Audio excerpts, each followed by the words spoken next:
Bonjour. Il y a deux choses qui me choquent profondément en ce mois de juin.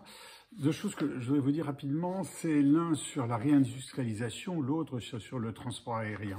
Concernant la réindustrialisation pendant cette campagne électorale sur les législatives, il n'y a à peu près pas un mot sur la réindustrialisation, mais on veut réindustrialiser la France, mais on ne peut pas implanter d'usine. Je ne sais pas si vous en êtes rendu compte.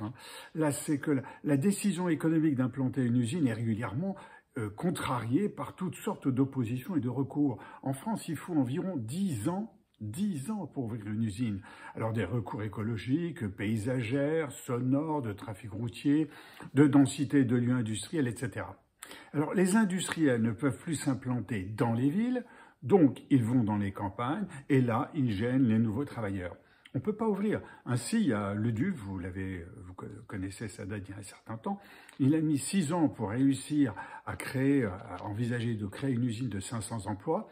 Finalement, il arrête parce qu'il n'a pas envie d'avoir 10 ans de recours et il va ouvrir cette usine au Portugal. J'ai beaucoup d'exemples de personnes, moi-même, du côté du Périgord, qui vont ouvrir des entrepôts en Espagne parce qu'ils ne peuvent pas l'ouvrir en France.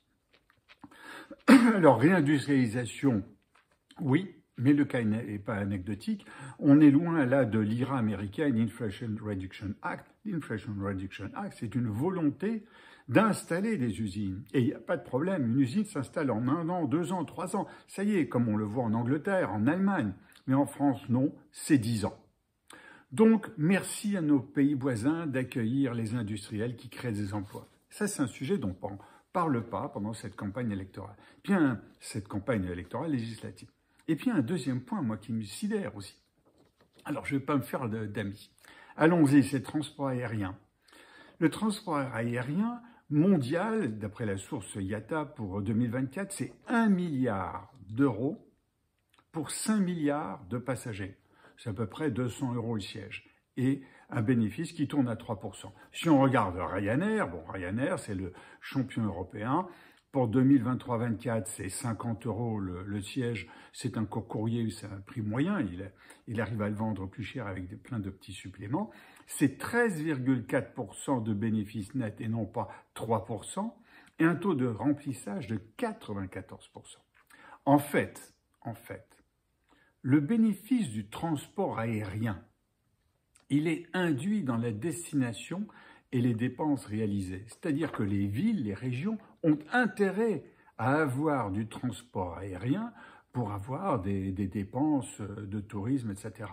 Et d'ailleurs, une étude récente a montré que, contrairement aux idées reçues, ce n'est pas les seniors qui sont en augmentation dans le transport aérien, leur part baisse, ce n'est pas les hommes d'affaires et les femmes d'affaires qui sont en part augmentante dans le transport aérien, non. Ce sont les 15-35 ans, ceux qui, pour beaucoup, ont manifesté pour le climat il y a 5 ans, pas ces derniers temps. Alors, la hausse du prix du billet d'avion entre plus 25 et plus 30% sur 2023 par rapport à 2019 n'a pas ralenti le trafic. C'est le manque d'avions qui ralentit le trafic. Or, il y a 2 dangers qui se passent pour le transport aérien. Ce n'est pas l'aviation d'affaires, on voit qu'elle baisse et les personnes d'affaires prennent le train ou font de la visio. Il y a 2 dangers. Le premier, c'est le surtourisme. Alors bien sûr, le surtourisme, c'est-à-dire des zones géographiques qui veulent arrêter ou ralentir le tourisme, ces gens-là l'étalent dans l'année. Bon, bien sûr, on peut l'étaler, effectivement. Et puis, il y a le coût environnemental déduit ou induit par l'avion. Et là, un jour, il va prendre un véritable poids. Je repars en plongée. À bientôt.